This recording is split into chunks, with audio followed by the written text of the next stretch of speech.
सब सोलड़ तो आयो जे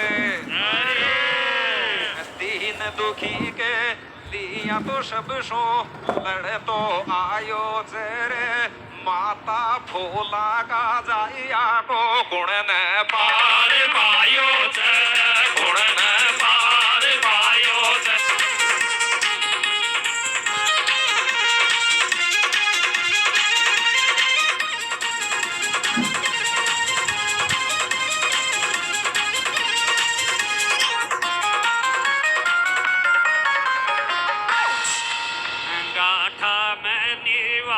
करच पपड़ाज भुआनी अति घाट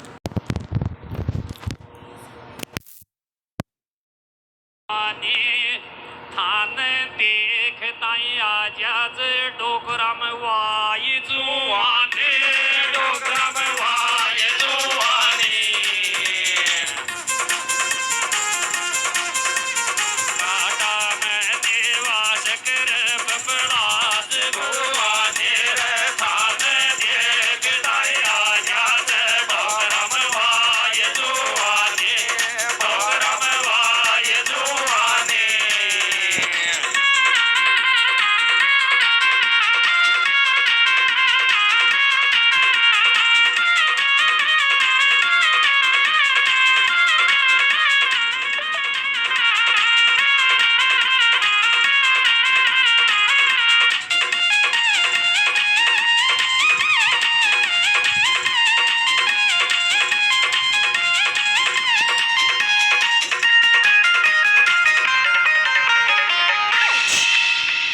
जनता के दिया तो जर की गोठ पीवे से जनता के लिया तो जर की गोठ पीवे से ये सब पब्लिक के लिया ये दोनों जना ये जीवे दोनों जना ये जीवे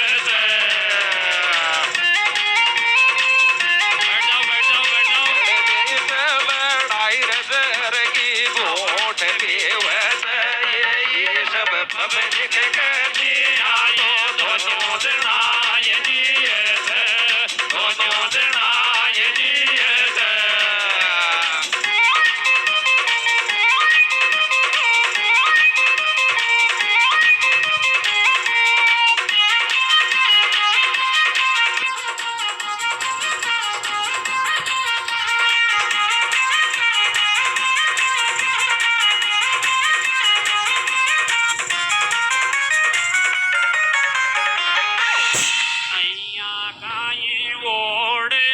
गीत गाबा को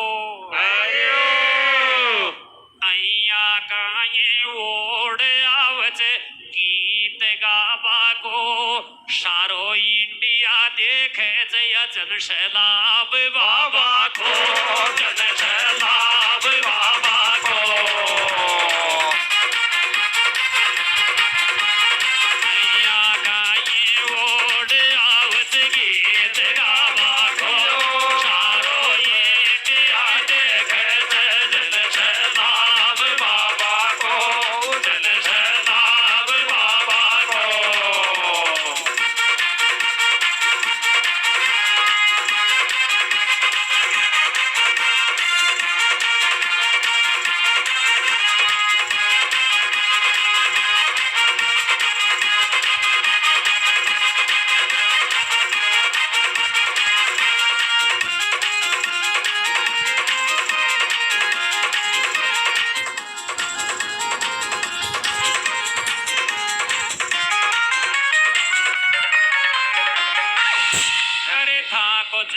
आशीर्वाद मोजा मान रियो जू था कोई आशीर्वाद मोजा मान रियो जू थान कतरी गर्मी लागरी जे जिन में जान रियो जू जिन में जान रियो जू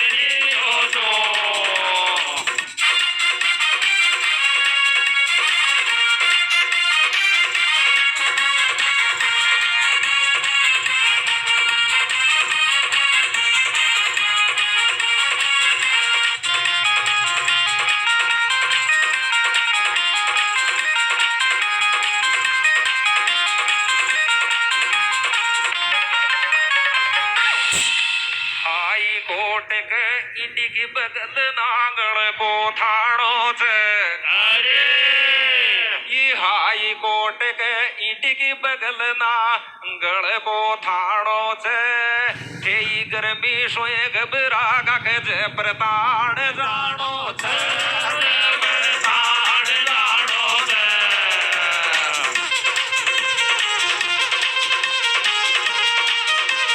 हाई कोर्ट के ईटी की बगल नागल को थाणो छे के ई गर्मी सोए घबरा गा के जे प्रताण जानो छे प्रताण जानो छे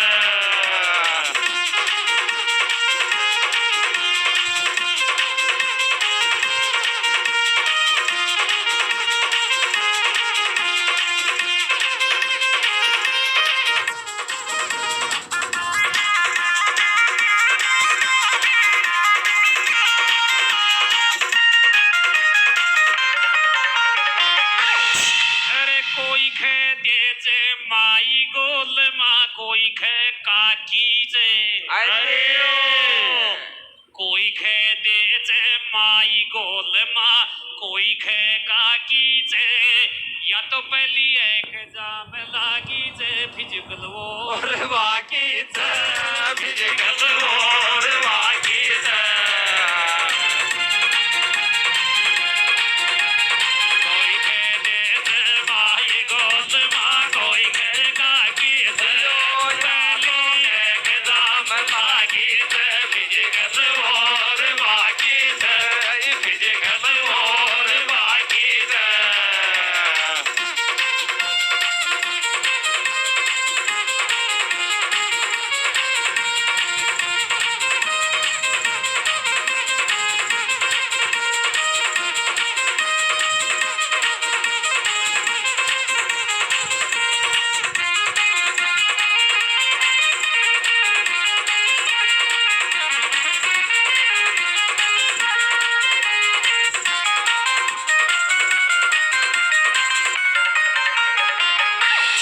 थोड़ो सो दुख आज ने थे मौज माणे छे अरे थोड़ो सो दुख आज ने थे मौज माणे छे बाबो था की सेवा न करे छे ऊकी वाई जाने छे वो की वाज जाने दे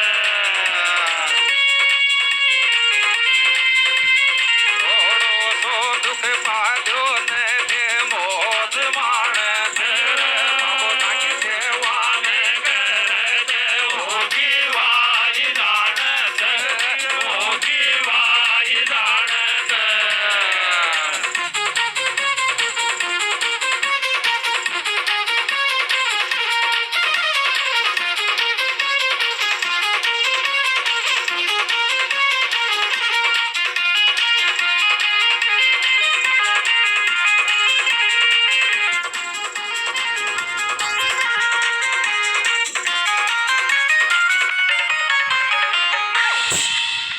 अरे यहाँ ही भुगतनो पड़ जाते सब कर मन को लेखो भाइयों यहाँ ही भुगतनो पड़ जावत सब कर मन को लेखो दुख पाया सो सुख मेले जे दुख बार तो देखो दुख बार तो देखो यहाँ भोगनो पड़ जावत सब कर मन को देखो दुख पाया सो सुख मिल जा दुख पार तो देखो दुख पार तो देखो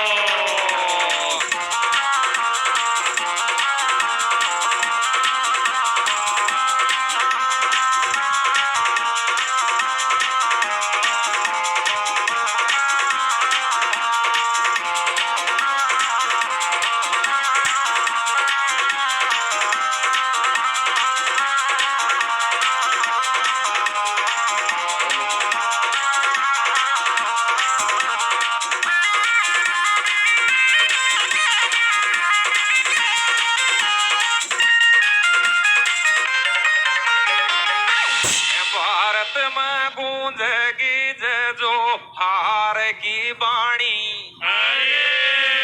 ये बरथा का मन में सोचो कुण न चाहिए पानी कुण न चाहिए पानी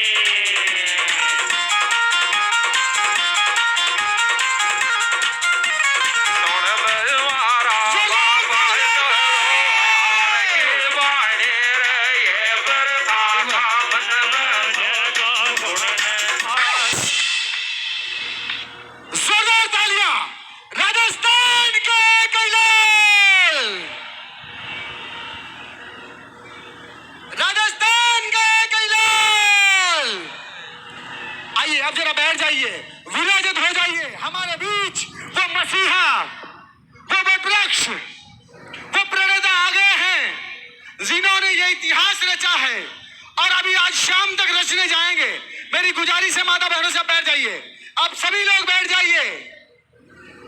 अब उस ऊंचाई की ओर जाएंगे, उस अंजाम की ओर जाएंगे जहां के लिए अपेक्षित है, जहां के लिए आयोजन किया गया है। मेरी गुजारिश है बैठ जाएं प्लीज। हाथ जोड़ के निवेदन है बैठिए। माता बहनों से विशेष अनुरोध है, बाबा आ गए हैं, आपके सामने रहेंगे, आपके बीच में बोलेंगे, आप सबको उद्बोधित देंगे, दिशा निर्देश देंगे। मेरा निवेदन है। और बाबा साथ में लेकर के आए हैं माननीय नेता प्रतिपक्ष राजेंद्र राठौर साहब, जोरदार तालियां। और साथ में अरुण चतुर्वेदी जी, ऐसा नाम, ऐसा हस्ताक्षर, जोरदार तालियां। तेरे जैसा यार कहां और कहां ऐसा याराना। आइए बाबा के साथ कदम से कदम याराना निभाने के लिए मैं राठौर साहब और चतुर्वेदी दोनों का हार्दिक आभार व्यक्त करता हूं, अभिनंदन करता हूं। मेरी इस तरह से इस मीणा हाई कोर्ट से उनका इस्तेमाल करते हैं, अभिनंदन करते हैं जोरदार तालियों से। दोनों हाथ उठा के कहे जय जोहार, जय जोहार, मीनेश भगवान की। अब आप जरा बैठ जाइए। कार्यक्रम अब व्यवस्थित रूप से, सुचारू रूप से और बहुत ही ऊंचाइयों की ओर जहां के लिए अपेक्षित है, अग्रसित है। मेरा निवेदन है, करबद्ध प्रार्थना है, प्लीज अनुशासन बनाए रखें। हमारे बीच मोतियों से महंगे मेहमान आए हैं, उन्हें ये संदेश जाना चाहिए, आदिवासियत, मेरे लोग, मेरे परिवार के लोग, इस क्षेत्र के लोग, भले किसी भी समाज से हो, अनुशासित हैं, प्रकृति प्रेमी हैं, न्याय प्रेमी हैं, व्यवस्था प्रेमी हैं। जरा बैठ जाइए प्लीज। मेरा विशेष निवेदन है, आप सभी लोग बैठ जाइए।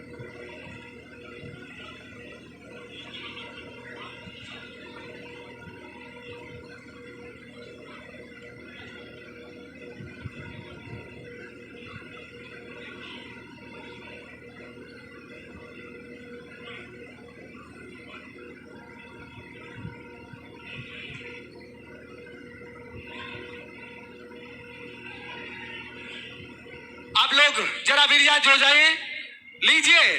अब हम सबके प्रणेता, हमारे दिशा दर्शक और आप सब लोगों की दिलों की धड़कन डॉक्टर साहब एक बार हमारे बीच पधार चुके हैं। जोरदार तालियों के साथ उनका अभिवादन किया जाए।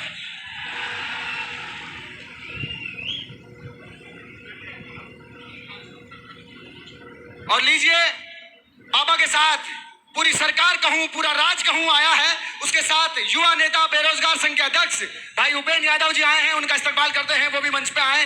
उपेन्द्र यादव जो युवाओं की आवाज उठाते हैं, संघर्ष करते हैं उनके लिए।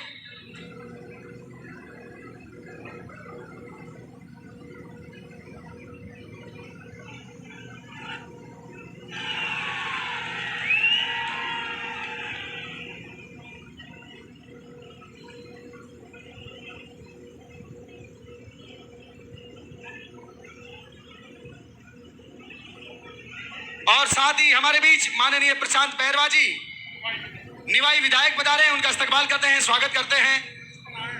आपसे निवेदन है कि आप भी मंच पे पधारें, अभिनंदन है। माननीय वेद प्रकाश सोलंकी जी सरकार का अहम हिस्सा है, उनका भी इस्तकबाल करते हैं, उनका स्वागत करते हैं। आप पधारें, आपका स्वागत है।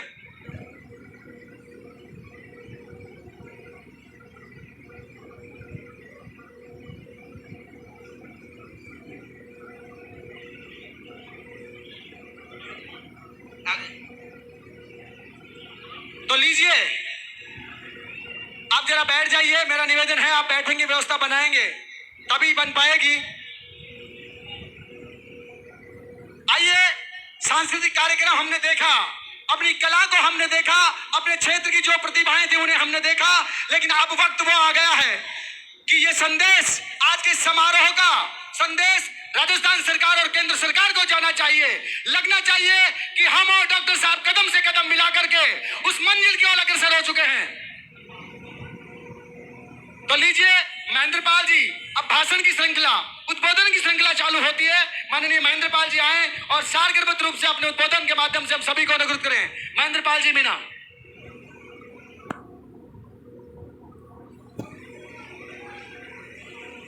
भारत माता की, भारत माता की।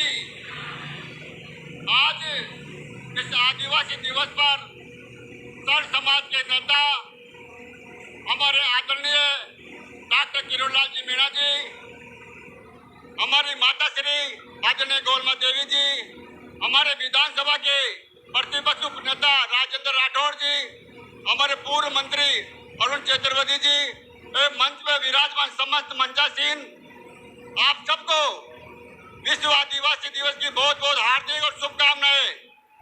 साथियों, आज जिस आगाज के साथ हमारे सबके प्रेरणा आदरणीय किरोड़लाल जी मीणा जी ने जो आह्वान किया है कि इस विश्व आदिवासी दिवस के ऊपर हम सबको यह आना पड़ा। साथियों, ये डॉक्टर साहब वो चीज है, पता नहीं किस मिट्टी के बने हुए हैं, ना सर्दी देखते हैं, ना गर्मी देखते हैं, ना बरसात देखते हैं। अपने युवाओं के साथ, गरीबों के साथ, दलितों के साथ और चाहे महिलाओं के साथ कैसा भी अत्याचार हुआ हो, उनके साथ सड़क से लेकर सदन तक लड़ाई की है।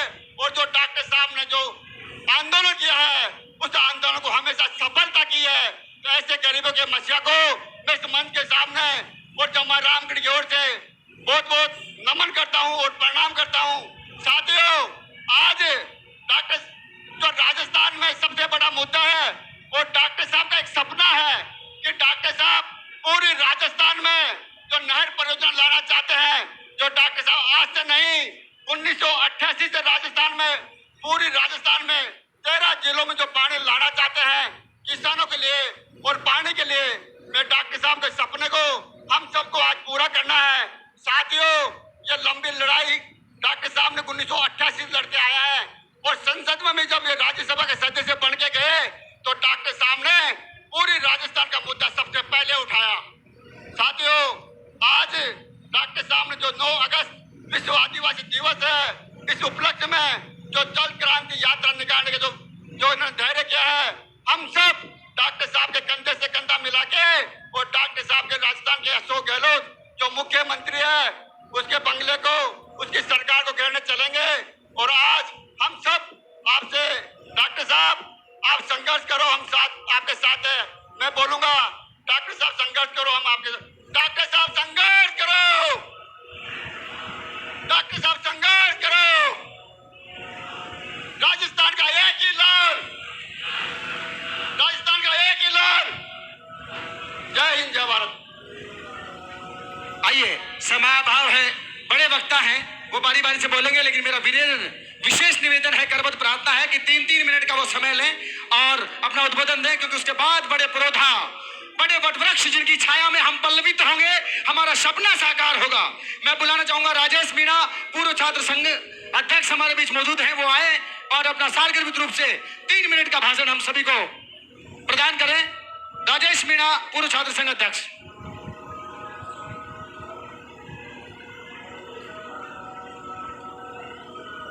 बोल भारत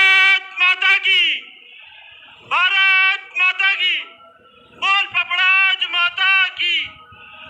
साथियों, इस मंच पर विराजमान इस राजस्थान की दीन दलित दुखी की आवाज माननीय डॉक्टर किरोड़ीलाल मीणा जी को नमन कर, डॉक्टर राजेंद्र राठौर जी को प्रणाम, अरुण चतुर्वेदी जी को प्रणाम। सम्मानित मंच के सामने बैठी ये युवा शक्ति, ये हमारे माताएं बहनें पिता तुल्य अभिभावकों, ये लड़ाई पानी की लड़ाई है, ये किसी कौम की लड़ाई नहीं है, ये किसी धर्म की लड़ाई नहीं है, ये 36 कौम की और सभी धर्मों की लड़ाई है। पानी कोई समस्या एक डॉक्टर साहब की अकेले की समस्या नहीं है, पानी इस पूरी राजस्थान की समस्या है। उस समस्या को समाधान कराने के लिए डॉक्टर साहब ने तो आगाज किया है। इस आगाज में आप सबको साथ होना होगा, इस आगाज में, इस लड़ाई में हम सबको साथ मिलकर इस लड़ाई को लड़ना होगा। अभी कह रहे थे बार बार स्पीकर पे चढ़ रहे, स्पीकर पर चढ़ रहे। अरे साथियों, इस ताकत को इन स्पीकरों पे चढ़ के मत लड़ो, इस लड़ाई को तो अशोक गहलोत की छाती पे चढ़कर पानी की समस्या का समाधान कराकर लड़ेंगे और जीतेंगे। बार बार कहा जाता है कि साहब केंद्र सरकार करे, केंद्र सरकार कहती है राज्य सरकार करे। मैं कहता हूं केंद्र और राज्य सरकार दोनों सरकारें एक सरकार से आज फुटबॉल को उस पाले में डालने के लिए हम लड़ाई लड़ रहे हैं। जो कमियां हैं उन कमियों को दूर करने के लिए, ERCP की लागू कराने के लिए हम लड़ाई लड़ रहे हैं। उस पाले से आज उस गेंद को उस पाले में डालने के लिए आप सब लोग आए। ये लोग जब तक डटे रहे, जब तक ये बॉल वहां नहीं पहुंच जाए, आप सब लोगों को यहाँ देखकर इस ताकत का अनुमान शायद अशोक गहलोत को हो गया होगा और निश्चित तौर पर हम इस लड़ाई को लड़ेंगे, जीतेंगे। धन्यवाद। भारत माता की जय। बहुत बहुत धन्यवाद। आइए, ये दो लाइनें बहुत पहले से प्रचारित हैं, हर भाषण में हर जगह बोली जाती हैं, लेकिन आज साकार रूप होता है। माननीय डॉक्टर साहब का सपना, आप सभी की मांग, सभी की जरूरत कि हो गई ये पीर पर्वत सी पिघलनी चाहिए और अब इस हिमालय से कोई गंगा निकलनी चाहिए। सिर्फ हंगामा खड़ा करना डॉक्टर साहब का मकसद नहीं, ये चाहते हैं कि इस क्षेत्र की सूरत बदलनी चाहिए। जोरदार तालियों के साथ में मैं बुलाऊंगा युवा नेता, हमारे छात्र संघ पूर्व महासचिव नरेश मीणा जी आए और छात्र नेता सार्वजनिक रूप से हमें उद्बोधन दें। नरेश मीणा।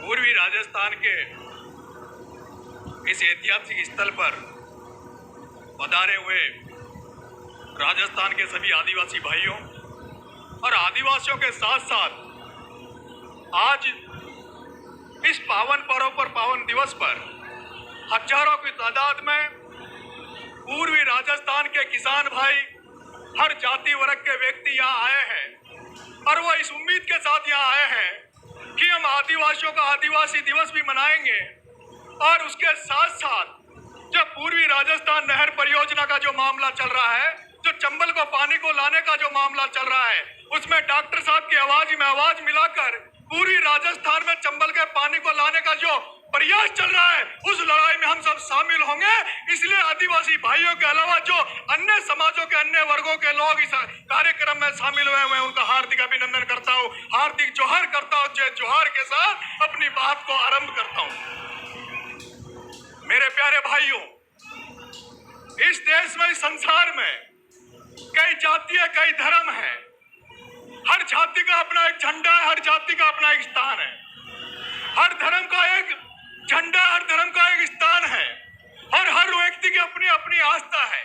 हम राजस्थान में जब देखते हैं तो जो तेजाजी महाराज के नाम पर जब जाट इकट्ठा होने के लिए तेजाजी महाराज का झंडा लेके जाते हैं, तो तेजाजी महाराज के नाम पर करनाल में एक सुप्रसिद्ध स्थान तेजाजी की जन्मभूमि पे वो बना रहे हैं। उसी तरह से हम जब देखते हैं तो राजपूत समाज करनी माता के नाम पर इकट्ठे होते हैं, करनी माता की जय जयकार करते हैं। उसी तरह से गुजर समाज जब इकट्ठा होता तो देवनाथ भगवान के झंडे के बैनर के तले वो देवधाम जोधपुरिया धाम और सिंध के धाम पर इकट्ठा होकर अपनी समाज की ताकत को दिखाते हैं और उस ताकत के बल पर वो अपनी राजनीतिक महत्वाकांक्षा और सामाजिक और आर्थिक मजबूती अपने आप में प्राप्त करते हैं। लेकिन आदिवासियों के पास पूर्वी राजस्थान में ऐसा कोई स्थान नहीं था, ऐसी कोई जगह नहीं थी, ऐसा कोई झंडा नहीं था जिस पर हम एक साथ इकट्ठा होकर हमारे समाज की बात करें, आदिवासी समाज की बात करें। इसके लिए मैं आदरणीय डॉक्टर साहब किरोड़ी लाल जी को धन्यवाद देना चाहता हूं कि उन्होंने इस स्थान को एक न्याय के लिए चुना। उन्होंने इस स्थान को आम लोगों के लिए, गरीबों के लिए एक न्याय की भूमिका में स्थान का डेवलपमेंट किया। इस स्थान को मीना हाई कोर्ट का नाम दिया। लेकिन आज मैं जब इस एरिया में इस आदिवासी दिवस के बीच में आपके बीच में आया हूं तो आज मैं इसको एक अनोखे रूप में देख रहा हूं। मैं देख रहा हूं आदरणीय डॉक्टर साहब ने इस हाई कोर्ट को केवल बनाया था जब इसकी शुरुआत हुई थी, तब यह शुरुआत केवल इसलिए हुई थी कि यहाँ केवल आदिवासी समाज को न्याय मिलेगा। लेकिन आज आदिवासी समाज ने, आज डॉक्टर किरोड़ी लाल जी मीणा ने एक इतिहास रच दिया है और जिस इतिहास की पूरे राजस्थान में, पूरे देश में जरूरत थी, आज अगर हमें जरूरत है तो हमें समावेशी बनने की जरूरत है। हम आदिवासी भाइयों को, दूसरी जातियों को, दूसरे समाजों को एक साथ एकजुट करने की जरूरत है। और आज हमें इस बात को गौरवान्वित होते हैं, इस बात से हम अपने आप को महसूस करते हैं कि आज ये हमारा हाई कोर्ट, हमारा जो ये नांगल बिहारीवास का मीना हाई कोर्ट है, जो तब तक केवल आदिवासियों को न्याय दिलाने की बात करता था, लेकिन आज इस 9 अगस्त के दिन, इस आदिवासी दिवस के दिन, ये पूर्वी राजस्थान के 13 जिलों के आम जन को, हर जाति का, हर धर्म को, हर किसान को न्याय देने के लिए यहाँ इकट्ठा हुआ है, उसको पानी पहुंचाने के लिए यहाँ इकट्ठा हुआ है और चंबल का पानी को इस क्षेत्र में लाने के लिए ये जनता इकट्ठी हुई है।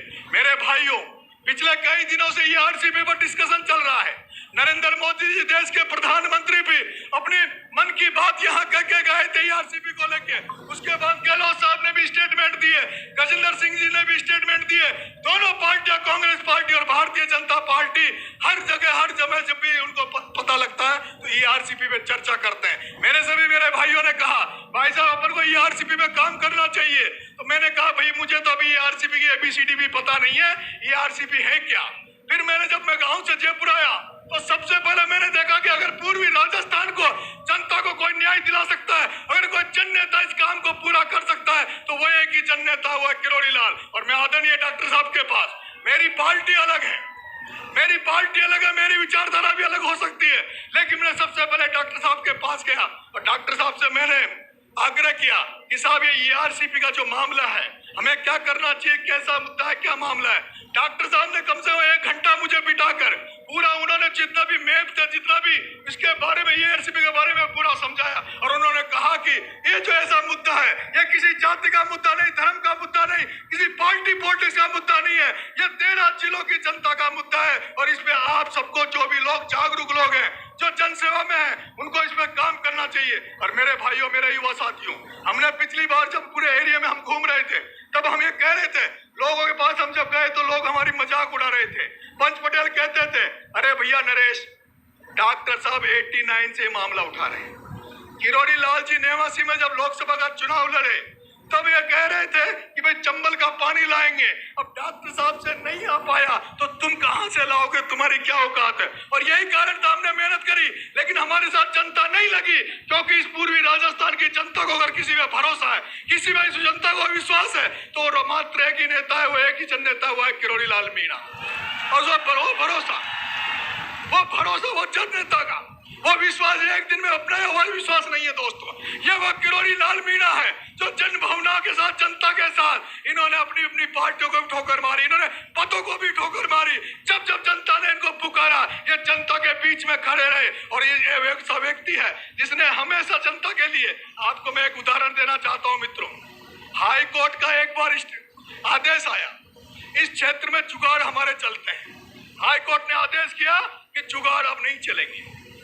लोग, किसान भाई हमारे जो यहाँ के लोग थे, वो डॉक्टर साहब के पास पहुंचे, डॉक्टर साहब अगर हमारा ये जुगाड़ बंद हो गया तो हमारा तो जो काम, खेती बाड़ी का काम है, वो बंद हो जाएगा। और आप सबको पता हो, डॉक्टर साहब किरोड़ी लाल जी मीणा ने एक जुगाड़ रैली निकाली, दौसा से जयपुर की तरफ कूच करी। और जब वो रैली जयपुर में पहुंची तो उसके बाद उस जुगाड़ का जो स्टे आया था कोर्ट का, उस कोर्ट का स्टे का आज दिन तक पता नहीं वो कौन से गड्ढे में गिर गया, कौन सी नदी में गिर गया। आज भी जुगाड़ धड़ल्ले से चल रहे हैं। हमने देखा दोस्तों, जब जब मीना का मामला आया, जब पूरा समाज इधर उधर भटक रहा था, तब डॉक्टर साहब ने पूरे समाज का आह्वान किया और मीना रैली को लेकर मानसरोवर जयपुर में एक रैली का आयोजन किया। और उस रैली के बाद में आज दिन तक एक भी पत्ता नहीं हिला, कहीं मीना की चर्चा नहीं हुई। मैं आपसे निवेदन करना चाहता हूं आदरणीय डॉक्टर साहब, ये ऐतिहासिक दिन है, इतनी जनता जनार्दन रोज इकट्ठी नहीं होती है। आज इस ऐतिहासिक दिवस को एक ऐसा ऐतिहासिक दिवस बना दीजिए जो जिंदगी भर आपका अमर हो जाए और जिंदगी भर यहाँ की जनता ये कहती रहे कि किरोड़ी लाल ने जुगाड़ भी चलाया, किरोड़ी लाल ने समस्या को सॉल्व आउट भी कराया और लास्ट में जब पानी की जरूरत पड़ी तो किरोड़ी लाल जी ने हमें पानी दिलाया। इसी के साथ धन्यवाद। जय हिंद, जय भारत। बहुत बहुत धन्यवाद। बहुत ही ओजस्वी भाषण भाई नरेश जी के द्वारा। एक बार जोरदार तालियां। आइए हमारे बीच ब्रह्म सिंह जी गुजर, पूर्व सदस्य राजस्थान लोक सेवा आयोग पधारे हैं, उनको मैं बुलाना चाहूंगा आए और 2 मिनट में अपना उद्बोधन प्रदान करें। भारत माता की, भारत माता की। मंच पर आसीन डॉक्टर किरोड़ी लाल जी, बहन गोलमा जी, डॉक्टर राजेंद्र सिंह राठौड़ साहब, अरुण जी, समस्त नेतागण और इस विशाल प्रांगण में पधारे हुए पूर्वी राजस्थान के नहीं, सभी राजस्थान के सभी जिलों के जो है किसान लोग, आदिवासी लोग, पिछड़े लोग, सभी लोग, मैं आपको डॉक्टर साहब, आप जो है इस समय भागीरथ का काम कर रहे हैं। भागीरथ के प्रयास थे 60,000 सगर के पुत्रों का वो करने का। आप 6 करोड़ राजस्थान का नेतृत्व कर रहे हैं और जो जल योजना ये ERC है, इसे ईस्टर्न कैनाल के लिए तन मन धन से आपके साथ 13 ही जिले नहीं, पूरा राजस्थान डॉक्टर साहब आपके साथ है और पूरा किसान वर्ग आपके साथ है।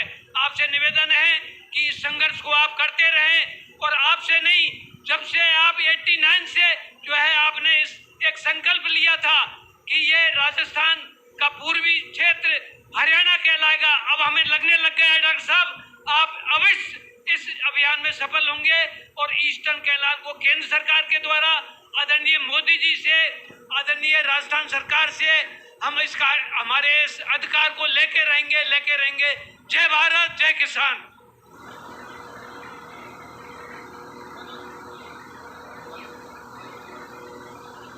बहुत बहुत धन्यवाद। माननीय ने अपने उद्बोधन के माध्यम से आप सभी लोगों को जगाया। आइए अब हम उस शख्सियत को बुलाएंगे। मैंने पहले भी निवेदन किया, फिर निवेदन करना चाहता हूं कि जब बंटवारा हुआ, किसी के हिस्से में मकान तो किसी के हिस्से में दुकान आई। मैं छोटा था, मेरे हिस्से में मेरी माँ आई, लेकिन आज आप सबके बीच आपको उद्दुलित करने, आपको आंदोलित करने माननीय पूर्व मंत्री गोलमा जी आए और आप सभी को जोरदार तरीके से जगाए। माँ गोलमा।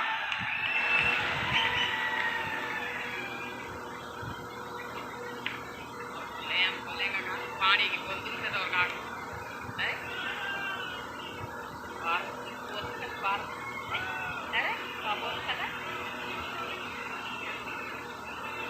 भारत माता की जय, भारत माता की जय। सम्मानीय मंच पे सब विराजमान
छोटी सारगर्भित और अपनी भाषा में, घर की भाषा में मैं कहूंगा भाषा की बात ही ना करें, चाहे वो अंग्रेज, इंग्लैंड, जापान कुछ भी हो, तो ना अंग्रेजी, ना फ्रांसी, ना जापानी चाहिए।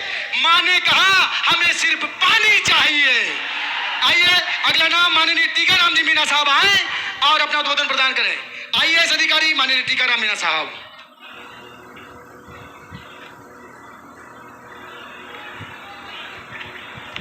दिल दिया है जान भी देंगे ए वतन तेरे लिए। ये वाक्य अगर सटीक उतरता है तो आदिवासियों पे उतरता है। आप उनका पुराना इतिहास देख लीजिए, अब का इतिहास देख लीजिए। आदरणीय डॉक्टर साहब मेरे पुराने मित्र हैं। अरुण जी पूर्व मंत्री हैं राजस्थान सरकार के, प्रतिपक्ष के उपनेता श्री राजेंद्र राठौड़ जी, मंच पे विराजमान मेरे सभी मित्रगण, भाइयों और बहनों। देखिए मैंने 35 साल तक केरल सरकार में अपनी सेवाएं दी। मुख्यमंत्रियों के साथ, मंत्रियों के साथ, नेताओं के साथ, सभी के साथ मैंने काम किया। मुझे सौभाग्य मिला। मेरे जीवन में एक ही लक्ष्य रहा था कि जहां भी भ्रष्टाचार होगा उस भ्रष्टाचार के खिलाफ मैं लड़ाई लड़ूंगा। उसके लिए मुझे सस्पेंड भी होना पड़ा, लेकिन केरला की जनता, उसमें वायनाड एक ऐसा जिला है जो ट्राइबल्स का जिला है, आदिवासी जिला।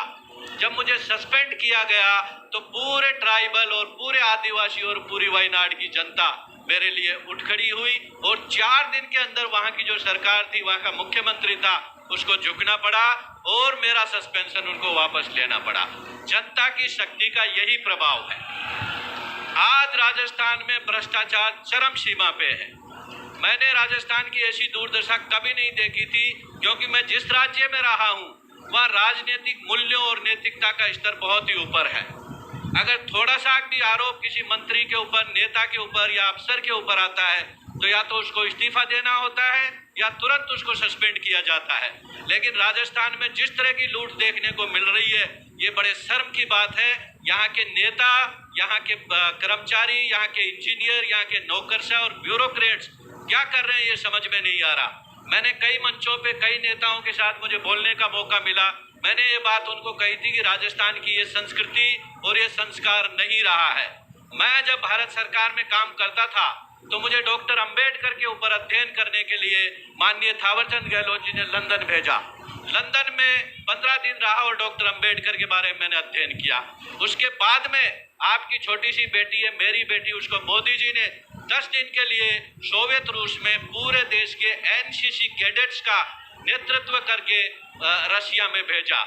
क्योंकि सरकार में जो भी आदिवासी अच्छा काम करेगा, अफसर हो चाहे कर्मचारी हो चाहे कोई भी हो, भारत सरकार की नीति यह है कि सभी को आगे बढ़ाया जाए। डॉक्टर साहब से मेरा बहुत पुराना संबंध रहा है।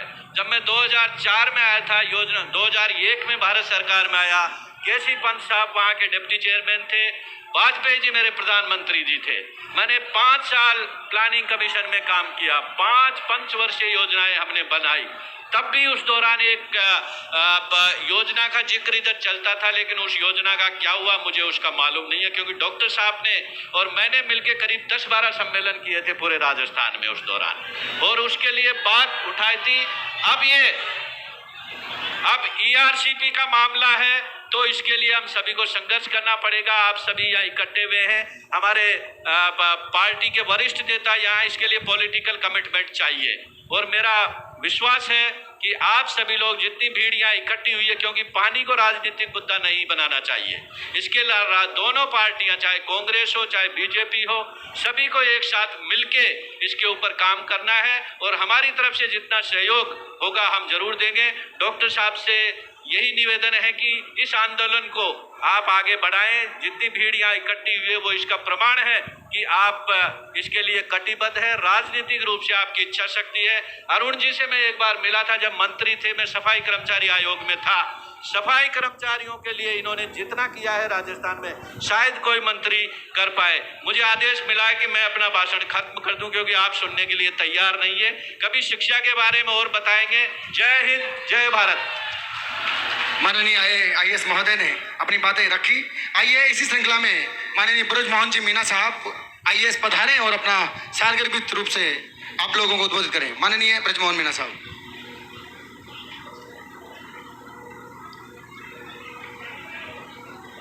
भारत माता की। साथियों, आज अंतर्राष्ट्रीय आदिवासी दिवस के इस कार्यक्रम में आप सब आए। आप सबको मैं अपनी ओर से और सभी साथियों की ओर से बधाई देना चाहता हूँ। कार्यक्रम के मंचासीन आदरणीय डॉक्टर किरोड़ी लाल जी, राजस्थान विधानसभा में भारतीय जनता पार्टी के प्रतिपक्ष के उपनेता आदरणीय राठौड़ जी, माननीय पूर्व मंत्री अरुण चतुर्वेदी जी, आदरणीय गोलमा जी, मंच पर आसीन सभी सम्मानित अतिथिगण और प्यारे साथियों, हम आदिवासी हैं। आदिवासी सतयुग में पैदा हुए उनको कहा जाता है। हम में सतयुग के लक्षण हैं। हम अच्छे इंसान हैं, अनपढ़ हो सकते हैं, पिछड़े हो सकते हैं, लेकिन भाईचारे में हम आगे हैं।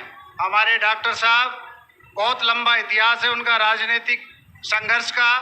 मैं भी उनको जानता हूं। मैं सेवा करने के बाद मैं उनके प्रति समर्पित हूं। मैं उनसे इतना ही कहना चाहता हूं कि आपके संघर्ष में हम साथ में रहेंगे।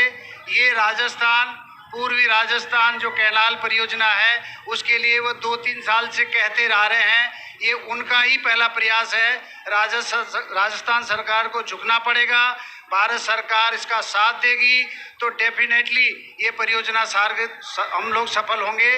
और मैं आपसे अनुरोध करना चाहता हूँ, ये एकजुटता बनाए रखो। डबल इंजन की सरकार जब बनेगी तो डॉक्टर किरोड़ी लाल जी का काम और आसान हो जाएगा। मैं आपका अधिक समय नहीं लूँगा। आपको बहुत बहुत बधाई देता हूँ, आपका स्वागत करता हूँ, सम्मान करता हूँ कि आप इस परिस्थिति में आए और डॉक्टर साहब को इस संघर्ष में मजबूती से अपना साथ देने का वादा निभा रहे हैं। बहुत बहुत धन्यवाद। बहुत बहुत धन्यवाद माननीय को। आइए, अब ज्यादा समय नहीं है। बड़े हस्ताक्षर, बड़े पुरोधा, बड़े राजनीतिज्ञ, समाज को दिशा और दशा देने वाले हमारे बीच विराजमान हैं। आइए हम उन दोनों शख्सियतों को बुलाएं। उससे पहले एक युवा आवाज जो बेरोजगारों की बात करती है, आपके युवाओं की बात करती है, अधिकारों की बात करती है, भाई उपेन यादव आए और अपने सार्वजनिक रूप से आप सभी को उद्बोधित करें। उपेन यादव, अध्यक्ष बेरोजगार संघ राजस्थान। सबसे पहले विश्व आदिवासी दिवस की आप सबको शुभकामनाएं। मंचासीन माननीय डॉक्टर किरोड़ी लाल जी, पूर्व मंत्री राजेंद्र राठौड़ जी, पूर्व मंत्री अरुण चतुर्वेदी जी और गोलमा देवी जी, आप सबको मेरा नमस्कार और आपको भी नमस्कार। राम राम और जय जवाहर। साथियों, सबसे बड़ी समस्या जो पानी के साथ साथ समस्या है युवा बेरोजगारों की, रोजगार की। अरे युवाओं से पूछना चाहता हूं, पानी के साथ साथ रोजगार की समस्या है कि नहीं है? है ना? और इसमें बड़ी भूमिका हमेशा छात्रों के साथ अन्याय होता है तो डॉक्टर किरोड़ी लाल जी मैदान में, सड़कों पे हमारे साथ नजर आते हैं कि नहीं आते? बताइए। ऐसे विकास पुरुष को मैं धन्यवाद देना चाहूंगा जो आपके लिए, ERCP के लिए लड़ाई लड़ रहे हैं, आवाज बुलंद कर रहे हैं। और ये आपको ये सोच लेना चाहिए, आज इन्होंने जीत की नींव रख दी है। जो ERCP, जो पानी का मामला है, वो राजनीति से हटकर 13 जिलों के भविष्य के लिए है। मैं इसमें ज्यादा नहीं बोल पाऊंगा क्योंकि आपको पता है एक सिक्के के 2 पहलू हैं, यानी कि पानी की समस्या और साथ साथ बेरोजगारी की समस्या। और जो वर्तमान में जो हालात राजस्थान में बने हैं, युवा साथियों, कांग्रेस सरकार ने कहा कि हम बेरोजगारी भत्ता देंगे और साथ में 4 घंटे की बंधुआ मजदूरी शुरू करवा दी। क्या बेरोजगारी भत्ता मिल रहा है क्या? अरे युवा साथियों बताओ, हाथ खड़ा करके मिल रहा है क्या बेरोजगारी भत्ता?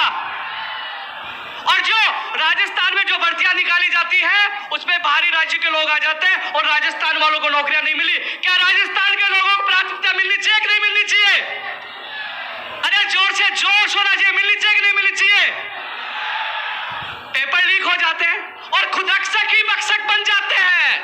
ये रक्षक ही भक्षक बन जाते हैं। हाल ही में एक स्कूल का मामला हमने उठाया, जागृति स्कूल का। वो वरिष्ठ कांग्रेस नेता की स्कूल है, उसकी मान्यता रद्द नहीं की गई। एक नहीं, कांस्टेबल, CHO, 2 पेपर लीक का आरोप है और मुकदमा दर्ज है। इसलिए रक्षक भक्षक मरे, क्योंकि 2023 दूर नहीं है, युवा कमजोर नहीं है। इस बार जीत की चाबी युवाओं के साथ रहेगी। किसके पास रहेगी बताओ? अरे किसके पास रहेगी? और रोजगार की एक चीज और बताना चाहूंगा मैं आप लोगों को, साथियों, बजट में जो घोषणाएं की गई थी, ये तिरंगा वाले जो हैं प्लीज इसको आगे दे दें भैया, समेट के रख दो प्लीज। निवेदन है कि अव्यवस्था ना फैलाएं, प्लीज इसको रख दो। कंटिन्यू। माता बहनें शांति बनाए रखें। एक बार युवा साथियों से मैं कहना चाहूंगा, अभी हाल ही में पूरे प्रदेश में लंपी जैसा वायरस फैल रहा है, पशुओं का गोवंश की मौतें हो रही है, उसके जिम्मेदार वर्तमान सरकार है, क्योंकि 2019 में 900 पदों पर पशु चिकित्सक भर्ती निकाली गई थी। यदि वो पशु चिकित्सक भर्ती समय पे होती तो गौवंश और पशुओं की मौत नहीं होती। या इनकी लापरवाही ने ले डूबी है, आज उनकी मौत की जिम्मेदार वर्तमान सिस्टम और सरकार है। और रही बात रोजगार को लेकर, कौन सा पेपर लीक नहीं हुआ? दिसंबर 2019 में लाइब्रेरियन का, दिसंबर 2020 में जयन का, फिर रीड का, फिर कांस्टेबल का, ये कौन सी प्रथा राजस्थान में चला दी? इसलिए युवा साथियों, इस लड़ाई को हम सबको मिलकर लड़ना होगा। मैं जानता हूं ईआरसीपी का पानी का मुद्दा बड़ा है, लेकिन साथ साथ में हमारा रोजगार का मुद्दा बड़ा है, क्योंकि एक ही सिक्के के दो पहलू है, पानी भी चाहिए और रोजगार भी चाहिए। और चाहिए कि नहीं चाहिए बताइए आप? अरे चाहिए कि नहीं चाहिए? राहुल गांधी जी ने कहा था कि अब होगा न्याय। अरे अब युवा पूछ रहा है कब होगा न्याय? जब हमने आवाज उठाई तो एक नहीं 4 मुकदमे दर्ज कर दिए गए, और जो इनके पीसीसी चीफ कोरोना पॉजिटिव है और जनता में जाकर भाषण दे रहे हैं, क्या उनके खिलाफ मुकदमा दर्ज होना चाहिए कि नहीं होना चाहिए? और जब हम युवाओं से मिलते हैं तो कोरोना गाइडलाइन के उल्लंघन का मुकदमा युवा बेरोजगारों पर दर्ज कर दिए जाते हैं। युवा साथियों, अरे आप देख लीजिए, डॉक्टर किरोड़ी लाल जी की उम्र देखिए, आप युवाओं के लिए जब चाहे सड़कों पे आते हैं, और अपन तो युवा है, और युवा जब युवा का उल्टा वायु होती है, जो वायु चलती है, तो आप सोच लीजिए क्या हालात बनते हैं। आंधी और तूफान आते तो क्या हालात बनते हैं। तो इसलिए युवा साथियों, आपसे मैं यही कहना चाहूंगा कि जो हमारे पानी के साथ साथ रोजगार का मुद्दा भी अहम होना चाहिए। प्रदेश के बेरोजगारों को प्राथमिकता मिलनी चाहिए। अरे मिलनी चाहिए कि नहीं मिलनी चाहिए बताओ आप? अरे बाबा जी का भंडारा है क्या? यूपी बिहार बाहर से आ जाएंगे? जब हमें 2122 राज्यों में हमें नहीं लेते तो हम कैसे लेने देंगे? प्राथमिकता मिलनी चाहिए कि नहीं मिलनी चाहिए? और पेपर लीक मुक्त राजस्थान होना चाहिए कि नहीं होना चाहिए? और जो स्कूल पकड़ी जा रही उनकी मान्यता रद्द हो कि नहीं होनी चाहिए? अरे बुलडोजर चलना चाहिए कि नहीं चलना चाहिए? जेल के अंदर होनी चाहिए कि नहीं होना चाहिए? और जो बजट में घोषणा की, पंचायती राज मंत्री ने कहा कि 2100 पदों पर पंचायत राज चयन भर्ती निकालेंगे, लेकिन वो भर्ती का तो पता नहीं है। 2,19,00,000 रुपए युवा बेरोजगारों से ले लिए, उन पैसों से ऐसे गाड़ियों में घूम रहे हैं। अरे 2,19,00,000 रुपए भी ले लिए और भर्ती भी नहीं निकाली। आपने कहा टेक्निकल हेल्पर 6500 पदों पर निकालेंगे, वो भी नहीं निकाली। आपने निकाला, लेकिन पेपर लीक करने में महारती और हासिल कर ली। इसलिए साथियों, बेरोजगारी भत्ता आज जो यहाँ सब बैठे हैं ना, उनके बच्चों को बड़ा लाभ मिल रहा था, उसको भी बंद कर दिया गया, और 4 घंटे की इंटर्नशिप लागू कर दी गई। तो राजस्थान में जो हालात बने हैं, हम सबको मिलकर लड़ना होगा। मैं विश्वास दिलाना चाहता हूं डॉक्टर किरोड़ी लाल मीणा जी को कि आप जो ईआरसीपी का जो मुद्दा उठा रहे हैं, प्रदेश का युवा बेरोजगार, हम सब कंधे से कंधा मिलाकर साथ देंगे, क्योंकि यह जनता का मुद्दा है, यह राजनीतिक मुद्दा नहीं है, यह 13 जिलों के जनता का मुद्दा है, और जनता के मुद्दे पर हम सबको मिलकर लड़ना होगा। मैं एक छोटा सा एक व्यक्ति हूं और मुझे यहाँ बुलाया, मैं धन्यवाद देना चाहूंगा। बहुत बहुत धन्यवाद, आपने बुलाया और हर लड़ाई में आपके साथ है। जय हिंद, जय जवान। बहुत बहुत धन्यवाद। अब मैं चाहूंगा ये जो तिरंगा है इसको वापस समेट करके पीछे की ओर ले जाए तुरंत प्रभाव से, क्योंकि इससे ये काफी अव्यवस्था हो रही है। तिरंगे को प्लीज समेट करके वापस ले जाएं और व्यवस्थाओं को बनाएं, और आप सभी लोग बैठ जाएं प्लीज। तिरंगे को वापस समेट के पीछे की ओर ले जाया जाए, आप सभी बैठ जाएं, क्योंकि अब जो हस्तियां आ रही हैं वो इस कार्यक्रम की ऊंचाइयां प्रदान करती हैं, जिनके लिए अपेक्षित है, जिस चीज के लिए बुलाया गया है। अब हमारे बीच 3 ही ऐसे नेता, ऐसे प्रणेता हैं जिनके लिए आप और हम सब इकट्ठे हुए हैं। आइए अब हम सीधा आमंत्रण देंगे पूर्व भाजपा अध्यक्ष, पूर्व मंत्री और कंधे से कंधा मिलाकर के डॉक्टर साहब चलने वाले ऐसे नेता, ऐसे जननायक को जो हमेशा डॉक्टर साहब के साथ रहते हैं, माननीय अरुण चतुर्वेदी जी आए और अपने उद्बोधन के माध्यम से आप सभी को अनुग्रहित करें।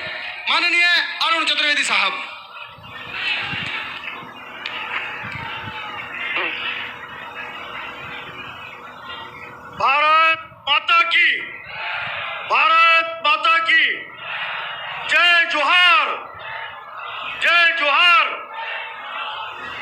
आज इस मीणा हाईकोर्ट जिस बड़े मुद्दे के समाधान के संघर्ष का गवाह बनने वाला है, उसके मंच पर विराजमान यहाँ के क्षेत्र के राजस्थान के जो आम आदमी की आवाज है, ऐसे जो राज्यसभा के सांसद डॉक्टर करुणीलाल मीणा जी, मंच पर विराजमान भारतीय जनता पार्टी के बड़े नेता, राजस्थान विधानसभा में राजस्थान की आवाज बन करके उनके संघर्ष को सदन में बोलना और संघर्ष सरकार को लगातार हिलाने का काम करने वाले नेता उपनेता प्रतिपक्ष राजेंद्र राठौड़ जी, मंच पर विराजमान जिन्होंने हम सबको जहां युवकत्व को चुनौती देने का काम किया, वह ये एहसास भी दिलाया कि दो बुजुर्ग किस प्रकार से आम आदमियों की संघर्ष कर रहे हैं, और हम सबको आह्वान किया कि आम जन की आवाज के उनके साथ चलें।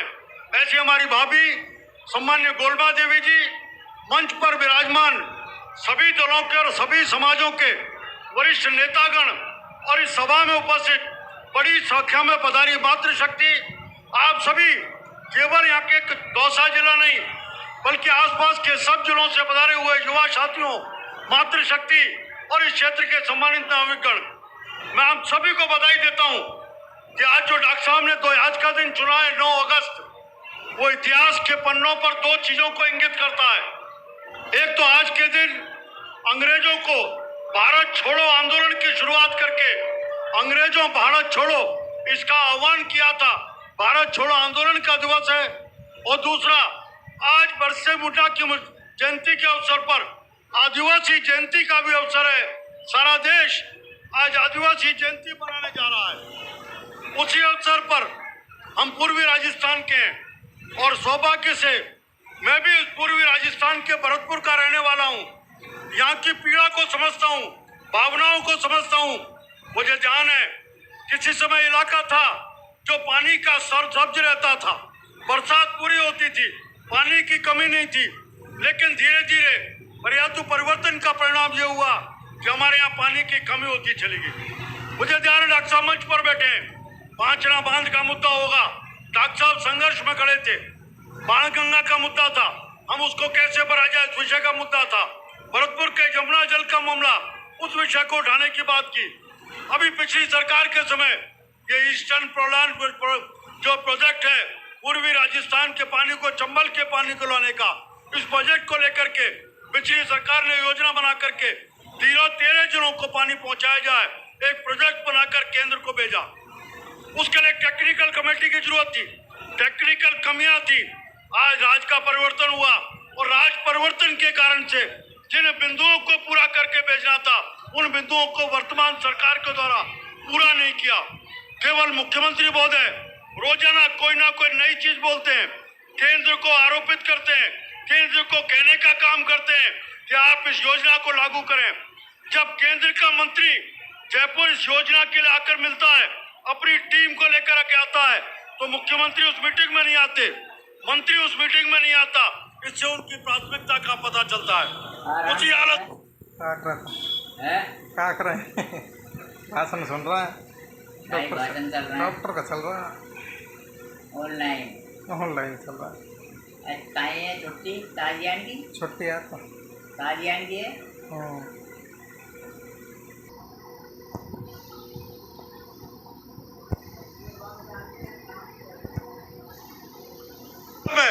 एक तकनीक की जरूरत है। इसके लिए जरूरी है कि पानी का भराव क्षेत्र 75% होना चाहिए, तभी तकनीकी मान्यता मिल सकती है, तब हो सकता है। और इसी प्रकार से राज्य सरकार को मध्य प्रदेश की एनओसी चाहिए। लेकिन पहले जब मध्य प्रदेश में कमलनाथ जी की कांग्रेस की सरकार थी, तब उनको आज के मुख्यमंत्री अशोक गहलोत जी ने एनओसी के लिए भेजा था, और उनके ही साथी, उनके ही पार्टी के मध्य प्रदेश के मुख्यमंत्री ने, कमलनाथ जी ने उस एनओसी को जारी करने से साफ साफ मना किया। अब मुख्यमंत्री जी हमारी एक ही गुजारिश है, ये लाखों की संख्या में लोग उपस्थित हैं, डॉक्टर साहब ने आह्वान किया है, एक ही गुजारिश है, तकनीक की कमियों को दूर करिए और तकनीकी कमियों को दूर करके केंद्र सरकार को प्रस्ताव भेजाइए। उसके बाद केंद्र इस प्रस्ताव को पारित करके ये पानी सब जगह पहुंचे, पीने का पहुंचे, सिंचाई का पहुंचे, सब बांधों को जोड़ा जाए, इसको सुनिश्चित करने का काम करेगा। आप बड़ी संख्या में पधारे। यहाँ से कूच होगा राजधानी की तरफ, उस कूच में साथ चलेंगे और सरकार को हम जगाने का काम करेंगे। अभी तो ली अंगड़ाई है, आगे और लड़ाई है। इस संदेश को लेकर के संघर्ष की शुरुआत करेंगे। यही बात कहते अपनी बात को विराम देता हूँ। जय भारत, जय हिंद। अभी तो ली अंगड़ाई है, आगे और लड़ाई है। जी हाँ, ये लाइनें बहुत अक्षरती हैं, अपना स्थान रखती हैं कि ना संघर्ष ना तकलीफें, क्या मजा है फिर जीने में। और तूफान भी थम जाएगा जब लक्ष्य रहेगा सीने में। सीने में लक्ष्य लेकर के डॉक्टर साहब हमारे बीच मौजूद हैं। बस कुछ ही देर में आपको दिशा और दशा देंगे। उससे पहले जोरदार तालियों के साथ मैं बुलाना चाहूंगा दोस्ती का प्रतीक, सद्भावना का प्रतीक, हर समाज को साथ लेने का प्रतीक और आप सबकी भावनाओं का प्रतीक राजेंद्र राठौड़ साहब हमारे बीच हैं। जोरदार तालियों के साथ में तेरे जैसा यार कहाँ ऐसा याराना, डॉक्टर राजेंद्र राठौड़ साहब।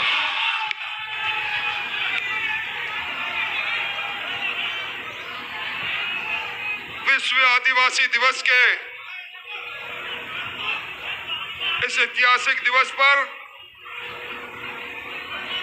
मीणा हाई कोर्ट की इस ऐतिहासिक धरा पर आज जो विशाल समागम मैं देख रहा हूं, आज इस कार्यक्रम के आयोजक कहूं, संयोजक कहूं, प्रणेता कहूं, अभिनेता कहूं, संघर्ष के पर्याय कहूं, जिनके शरीर के एक एक अंग में पुलिस की लाठी का प्रहार हो चुका है, ऐसे आपके महबूब नेता मेरे मित्र डॉक्टर किरोड़ी लाल जी,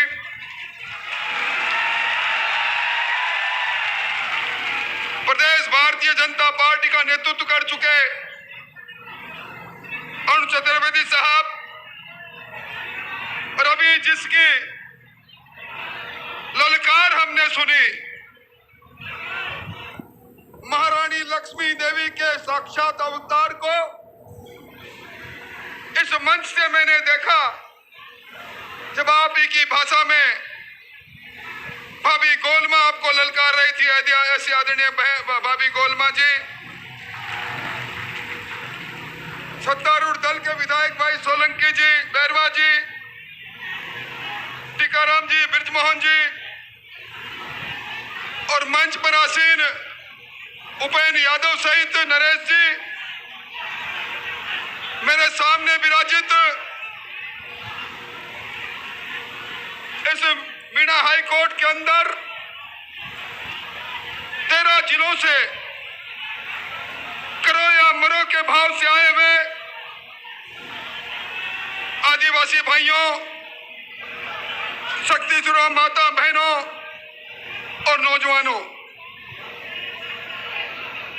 मेरे पास शब्द नहीं, कौन से शब्दों से मैं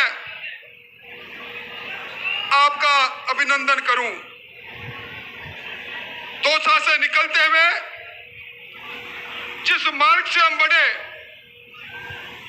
डॉक्टर किरोड़ी लाल का जय जयकारा करते हुए जन समूह आगे बढ़ रहे थे। हाथ में हमारे राष्ट्र का प्रतीक, हमारे मान और सम्मान और आन और बान का प्रतीक तिरंगा झंडा, और मन में करो या मरो के भाव से अपने हक और हकूक की लड़ाई को लड़ने के लिए सदे हुए कदमों से आप इस मीणा हाई कोर्ट तक पहुंचे हैं। भाइयों, 9 अगस्त का दिन, 9 अगस्त 1942 को महात्मा गांधी ने कहा था, ब्रिटानिया हुकूमत वालों अब भारत छोड़ो। और मैं समझता हूं कि इसी 9 अगस्त को आज इस मीणा हाई कोर्ट से आवाज उठ रही है। लूट और झूठ के बल पर लोगों के हक और हकूक पर डाका डालने वालों, अशोक गहलोत जी, अब राजस्थान छोड़ो, यह आह्वान है आज यहां के लोगों का। भाइयों, इतिहास के शिलालेख पर आज के दिन को अगस्त क्रांति का दिन कहते हैं। और आज ये अगस्त क्रांति इस पूर्वी राजस्थान के अंदर जल क्रांति बनकर किरोड़ी लाल की अगुवाई के अंदर एक करवट ले रही है। हमने नहीं देखा, कहते हैं इस धरती पर गंगा को भागीरथ लेकर आया था, धर्म ग्रंथों में पढ़ते हैं, पर मुझे सामने लिखी हुई इबारत सीधी दिखाई दे रही है। इस पूर्वी नहर में जिस प्रकार की राजनीति हो रही है, मुझे उम्मीद है वो समय आएगा, हम सब लोग कहेंगे हमने उस भागीरथ को नहीं देखा, पर डॉक्टर किरोड़ी लाल के रूप में 13 जिलों के इस भागीरथ को हम देख रहे हैं। भाइयों, इस आदिवासी दिवस पर हम सब लोग जानते हैं, इस मुल्क में आदिवासी ने जब जब करवट ली तब तक इतिहास बदलता चला गया। चाहे बिरसा मुंडा की कुर्बानी हो, रानी दुर्गावती की कुर्बानी हो, टाटिया भील की कुर्बानी हो, राणा पुंजा की कुर्बानी हो, जब जब आदिवासी बोला है उस समय का सिंहासन डोला है। और आज मैं अशोक जी गहलोत आपसे कह रहा हूं कि आदिवासी वही आदिवासी है जिस आदिवासी की एक बहन ने इसी 25 तारीख को द्रौपदी मुर्मू जी ने इस हिंदुस्तान के सबसे बड़े संवैधानिक पद पर पहुंची है हमारी बहन, हमें गर्व भी है। पर आज पूर्वी राजस्थान का ये आदिवासी उठ खड़ा हुआ है। 13 जिलों की योजना बनी, योजना के बाद योजना के नाम पर जिस प्रकार की राजनीति हुई, आपको ध्यान होगा इसी 24 तारीख को, पिछली 24 तारीख को एक मुख्यमंत्री जी ने सर्वदलीय बैठक बुलाई और बैठक बुला के कहने लगे कब इस पूर्वी राजस्थान की इस नहर परियोजना पर राजनीति नहीं होनी चाहिए। मैंने कहा मुख्यमंत्री जी, आप जिस योजना को लागू करवाना चाहते हैं उस योजना की असली बात आपने बताई लोगों को जाकर, मैंने कागज निकाल कर बताया। ये योजना अगर इसी रूप में लागू हो गई तो 2 जिले के लोग यहाँ बैठे हैं, मैं बड़े जिम्मेवारी से कह रहा हूँ, 2 जिले में इस योजना में जो प्रस्तावित कमांड एरिया बता रखा है, सीसी एरिया बता रखा है, वो है 534 हेक्टर सिर्फ। क्या एक गांव के एक वार्ड का जो एरिया है उसकी सी सिंचाई के लिए आप हमें गुमराह करने की कोशिश कर रहे हैं। मैं धन्यवाद देना चाहूंगा डॉक्टर किरोड़ी लाल जी को। इन्होंने कहा इस योजना को अब पुनर्निर्माण की आवश्यकता है और इस योजना के अंदर भारत सरकार की जो योजनाएं हैं उस योजना के अनुसार इसको राष्ट्रीय दर्जा मिले, इसके हामी हम सब लोग हैं। मैंने मुख्यमंत्री जी से पूछा था आज तक आजादी के बाद कितनी ऐसी योजनाएं हैं जिनको राष्ट्रीय दर्जा मिला। उन्होंने कहा 16 योजनाएं हैं, 16 परियोजनाएं हैं। मैंने कहा एक योजना बता दो मुझको जो योजना उस मापदंड पर और मानदंड पर बनाई गई है जिस मापदंड और मानदंड पर आप लोगों को गुमराह करने की कोशिश कर रहे हैं। तकनीकी कमियां खामियों को दूर करें और जिस दिन राजस्थान की हुकूमत तकनीकी कमी खामियों को दूर कर देगी, डॉक्टर साहब के कदम के साथ कदम पूरा भारतीय जनता पार्टी विधायक दल निभाएगा। सब लोग हम साथ चलेंगे, पर अब इसमें राजनीति नहीं, तकनीकी कमियों को दूर राजस्थान की हुकूमत करे, अशोक जी गहलोत करे। मैं वो सारे कागज पढ़ रहा था, करौली के अंदर पूरे जिले के अंदर इस योजना में 4401 हेक्टर के अंदर सिंचाई का अतिरिक्त पानी आएगा। क्या ऐसी योजना हमें मजबूर है? मैं समझता हूं बहुत हो गया। गहलोत साहब ने जन जागरण किया, हस्ताक्षर अभियान गिराए, जयपुर के अंदर बिरला ऑडिटोरियम में सभा की। मैं समझता हूं इस योजना के साथ खिलवाड़ नहीं होना चाहिए। ये योजना लोगों के जीवन के साथ जुड़ी है। ये राजनीति नहीं, ये कर्म नीति की बात है। मैं सरकार को कहना चाहता हूं, आप इस पूरे राजस्थान के रहनुमा हो, मुख्यमंत्री जी पूरे राजस्थान के मुख्यमंत्री हो, काहे की राजनीति कर रहे हैं? चलो दिल्ली और जाकर जो कमियां इस योजना में है, जिस पर मध्य प्रदेश के अंदर आपके खुद के मित्र कमलनाथ ने ऐतराज किया था कि 50% वाटर डिपेंडेबिलिटी पर योजना नहीं 75% पर बनाओ। इस योजना में जो प्रस्तावित एरिया है वो एरिया हम कभी बख्तर नहीं है, उससे ज्यादा कमांड एरिया होना चाहिए। ये 4000 2000 नहीं, हमारी जमीन सरसब्ज होनी चाहिए।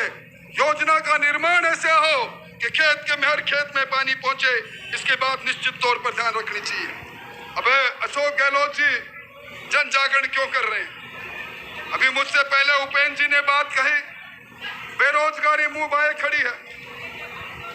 आपने देखा होगा कानून व्यवस्था मुद्दा बन चुकी है। अभी डॉक्टर किरोड़ीलाल जी के साथ हम लोगों ने जयपुर में एक धरना दिया था। एक दोसा की बेटी कोट खावड़ा से निकलती है, पीहर में जाने के लिए रास्ते में अगवा करके उसके साथ बलात्कार करके हत्या कर दी जाती है। ये शासन है गहलोत साहब का। सुबह से शाम होती है, 18 अबलाओं की इज्जत नीलाम होती है। ये शासन है। आज इस प्रकार लूट और झूठ का वातावरण बना हुआ है। 200 मिनी मुख्यमंत्री बने हुए हैं। सारी जगह पर भ्रष्टाचार का तांडव है। मैं समझता हूं, चाहे वो बेरोजगारी भत्ता की बात हो, किसान के कर्जा माफी की बात हो, संविदा कर्मियों को नियमित करने की बात हो, विकास के सपने दिखाने की बात हो, ये सारी बातें आज झूठी साबित हो रही है। और डॉक्टर किरोड़ीलाल जी के लिए कह रहे हैं कि ये तो जहां जाते हैं मुख्यमंत्री जी का ये धमाल करते हैं। मुख्यमंत्री जी डॉक्टर किरोड़ीलाल धमाल नहीं कमाल भी करता है, और यह कमाल सामने दिखाई दे रहा है। मैं नजर उठाकर देखता हूं, यहां से वहां तक नरमुंड दिखाई दे रहे हैं। ये धमाल नहीं, ये कमाल है। और इस कमाल के आगे आपको झुकना पड़ेगा। आप इस परियोजना की तकनीकी कमियों को दूर करें। आप भारत सरकार के पास, मैंने पत्र लिखा था, और जब यह सर्वदलीय बैठक के बाद जो तय हुआ था वो निश्चित हुआ था कि एक तकनीकी कर्मचारियों का अधिकारियों का बड़ा दल दिल्ली जाएगा। उससे बचना क्यों चाहते हैं? इसलिए भाइयों, मैं ज्यादा बात नहीं कहूंगा। आप अपने महबूब नेता को सुनना चाहते हैं, पर जिस प्रकार का राज चल रहा है, जिस प्रकार का शासन चल रहा है, मैं जिम्मेवारी से कहकर जा रहा हूं, समूह में कहकर जा रहा हूं। एक वक्त था जब चेचक अनुमोदन में दीवारों पर लिखा होता था, चेचक का रोगी बताओ 1000 रुपए इनाम पाओ। आज जो हालात है, लूट और झूठ के शासन में समय का चक्र घूम रहा है। 4 नवंबर में सरकार के 4 साल पूरे हो रहे हैं। चुनावी साल में सरकार जाएगी, और चुनाव के बाद में हम लिखेंगे कांग्रेस का विधायक बताओ और 1 लाख रुपए इनाम पाओ। ऐसा चूपड़ा साफ होगा। इसलिए भाइयों, मैं इस मंच से डॉक्टर साहब आपको विश्वास दिलाना चाहता हूं। आपका ज्ञापन हमने पढ़ा है, ज्ञापन पर हस्ताक्षर किए हैं। आपके एक एक कदम के साथ हमारा भी पसीना और हमारा भी लहू बहेगा। आपके इन हाथों पर जब वार होगा, उससे पहले हमारे इन हाथों पर वार होगा। आपके संघर्ष के लिए आपको बधाई। आप इतनी बड़ी तादाद में आए हो, आप सबको बधाई। बहुत बहुत धन्यवाद, बहुत बहुत आभार। बहुत बहुत धन्यवाद।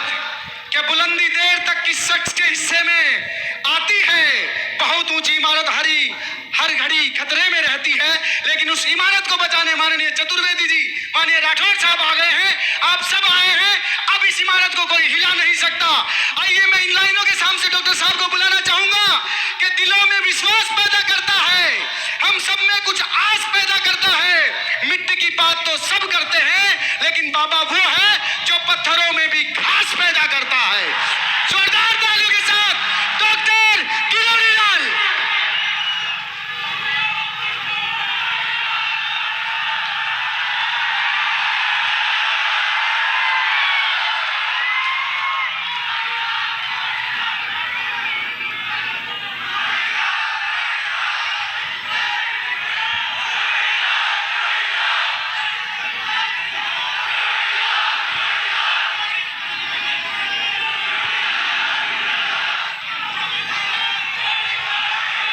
मेरे अजीज मित्र भाई राजेंद्र राठौर जी,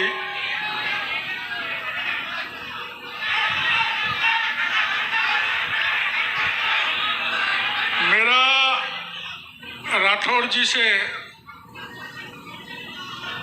एक प्राण दो देह सरी का नाता है, अभिन्न मित्र हैं। और हमारे पार्टी के पूर्व अध्यक्ष भाई अरुण चतुर्वेदी जी, हमारे उपेंद्र यादव जी जो पूरे राजस्थान में बेरोजगारों की बहुत बड़ी आवाज है। मंच पर हमारे बहुत सारे रिटायर्ड आईएएस अधिकारी आए हैं, दूसरे विशिष्ट अतिथिगण हैं, उपस्थित सज्जनों, मीडिया के भाइयों, जवान साथियों, माता और बहनों, आज विश्व आदिवासी दिवस है। अपन हर साल मनाते हैं, पूरी दुनिया मनाती है, लेकिन यहाँ पर शायद राजस्थान का ही नहीं, देश का सबसे बड़ा जलसा आदिवासियों का 9 अगस्त को होता है। और इस 9 अगस्त को देश के प्रधानमंत्री ने एक बहुत बड़ा तोहफा अपन को दिया है। देश की राष्ट्राध्यक्ष, देश की राष्ट्रपति एक आदिवासी बेटी को बनाया। उसके लिए प्रधानमंत्री जी का हम पूरा बहुत आभार प्रदर्शन करना चाहते हैं, धन्यवाद देना चाहते हैं। ये वो जगह है जहां से मैं भाषण दे रहा हूं कि प्रधानमंत्री जी आए थे और उन्होंने पपलाज माता की जय बोली थी ना। अब मैं आ रहा था जब जयपुर से, तो 200-250 पुलिस की बहुत सारी गाड़ी, आंसू गैस, अग्नि वर्षा, ड्रोन, कई आईपीएस, कई आरपीएस, कई थानेदार, कई छोटे थानेदार, कई बड़े थानेदार, कई सिपाही। मैंने कहा तुम क्यों परेशान हो रहे हो? उनका सब हम आपको जयपुर में नहीं घुसने देंगे। मैंने कहा भूल जाओ।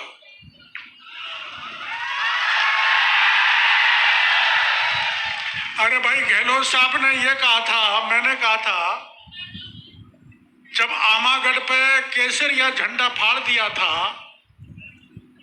और महादेव जी की मूर्ति तोड़ दी थी, तो मैंने कहा था कि आमागढ़ पे मीन भगवान का झंडा फहराएंगे। मुख्यमंत्री जी, उनके कमिश्नर साहब ने कहा था कि आमागढ़ पे परिंदा भी पैर नहीं रख सकता। लेकिन मैं 70 साल का बाज और 8 दूसरे जवान, और पुलिस कितनी थी? ये मीडिया वाले बैठे, 1000-1200 पुलिस, सबके हाथ में बंदूक, लाठी, वाटर कैनिंग, अग्नि वर्षा और ड्रोन सब रखे रह गए। और हम 3 बजे चढ़े, 7 किलोमीटर चढ़ाई करी, न सांप की चिंता करी, न घोररा की करी, न पैंथर की करी, न कांटे की करी, न कंकड़ की करी। जय जय शिव शंकर बोल के आमागढ़ पे झंडा फहरा दिया। तो गहलोत साहब की पुलिस रखी रह गई। आज फिर चुनौती दे रहा हूं, गहलोत साहब सुन लो, आपकी इंटेलिजेंस यहां पर है, पुलिस वाले भी यहां पर हैं, आपने यहाँ भी बहुत लोग छोड़ रखे होंगे। ये मेरी फौज, सबको तो नहीं ले जाऊंगा, देखो सबको नहीं चलना है, ना ना ना ना ना, मैंने उनसे वादा किया है कि 10,000 लोग होंगे, ज्यादा नहीं होंगे।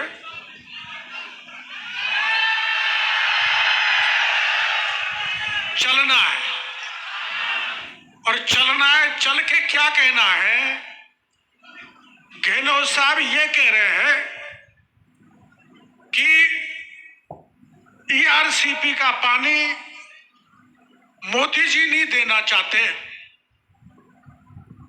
और गहलोत साहब ने योजना क्या भेजी है, ध्यान से सुनना। चंबल और उसकी 5 सहायक नदी का पानी इंदरगढ़ बूंदी से चाकन नदी पर चंबल को क्रॉस करके टोंक के कुमारिया और गलुआ में पानी डाला जाएगा। गलुआ से पानी बीसलपुर में जाएगा, बीसलपुर से ईसरदा में आएगा, ईसरदा से कानोता में जाएगा, कानोता से रामगढ़ बंद में जाएगा, और रामगढ़ बंद से दूदू के छापराड़ी में जाएगा। बस इन बांधों में जाएगा। फिर वो पानी सूरवाल बांध से सवाई माधोपुर में एक डूंगरी गांव है, वहां एक बांध बनेगा, उस बांध में जाएगा। उस बांध से पानी काली सिल सपोटरा में उसमें जाएगा, वहां से पांचना में पहुंचेगा, पांचना से हिंडौन के जगर में जाएगा, और हिंडौन के जगर से बंद बाराटा जो बयाना में वहां जाएगा, और बयाना से धौलपुर के पार्वती सागर, उर्मिला सागर, तालाब साई, इन बांधों में जाएगा।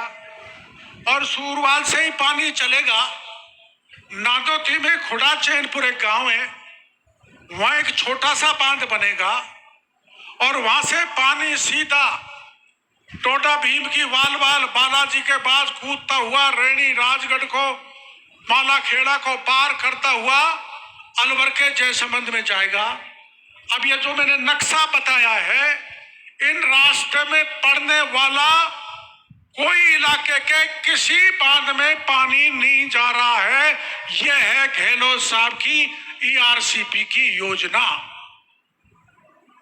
दौसा में केवल मुरेल में पानी जाएगा, केवल मुरेल में।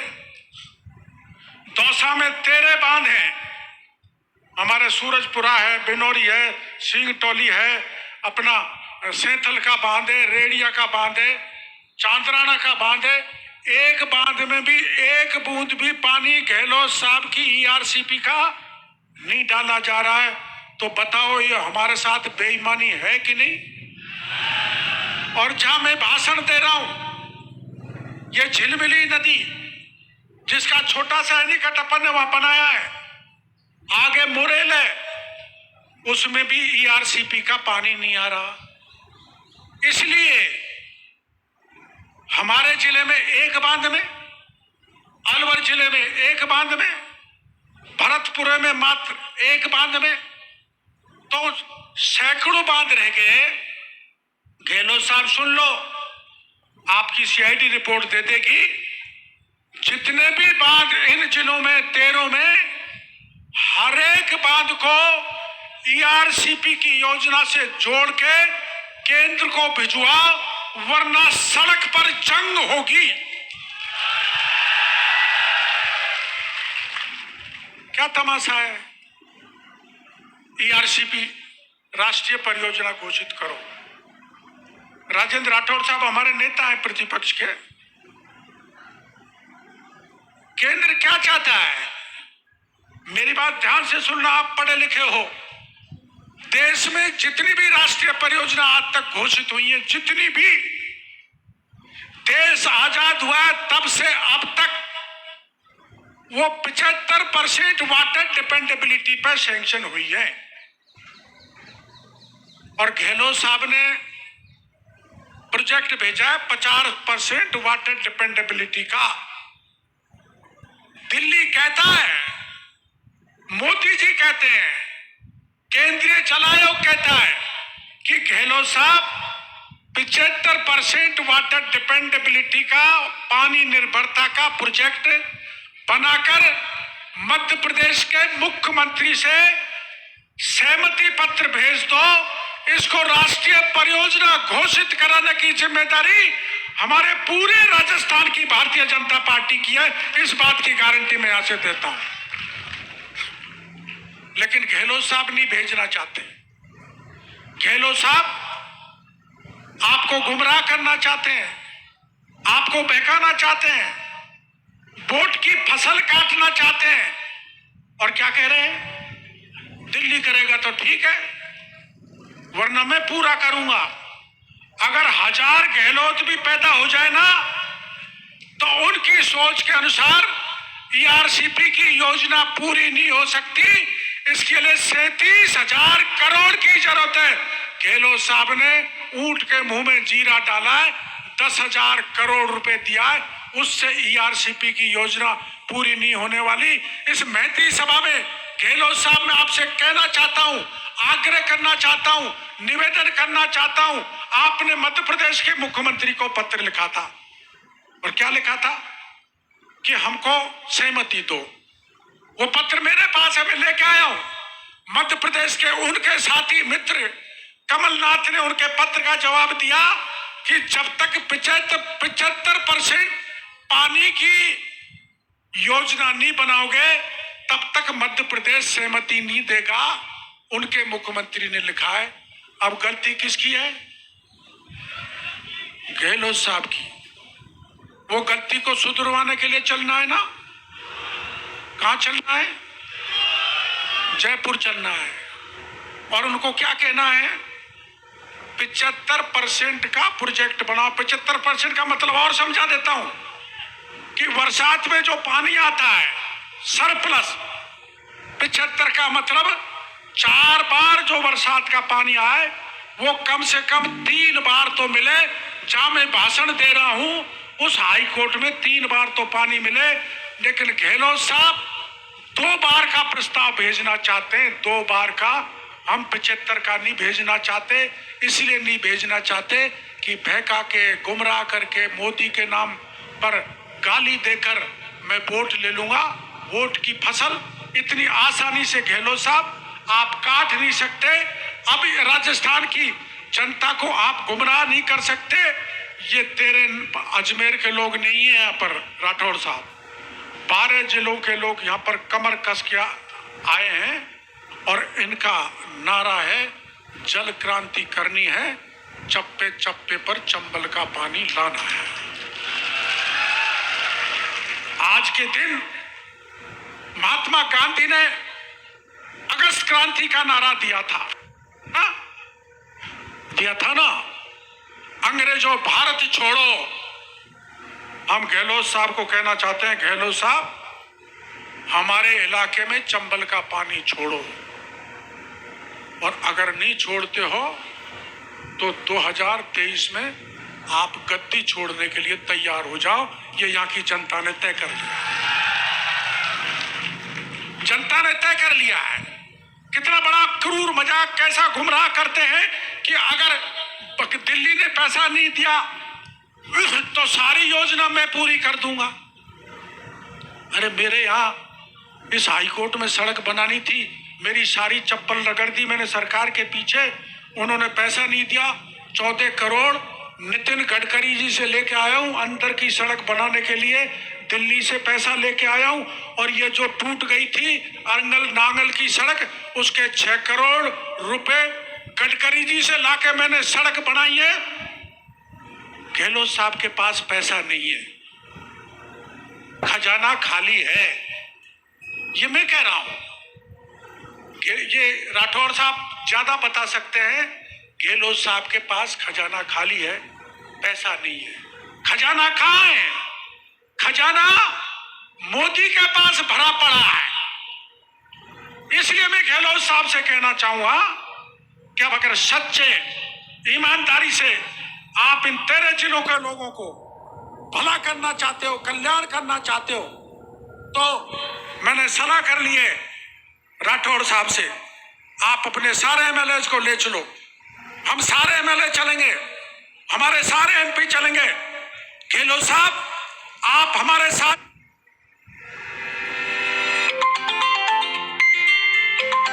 हम इस जनता के बीच में कहना चाहते हैं, जो गहलोत कहे वो करो, लेकिन गहलोत साहब मोदी के पास जाके बात नहीं करना चाहते।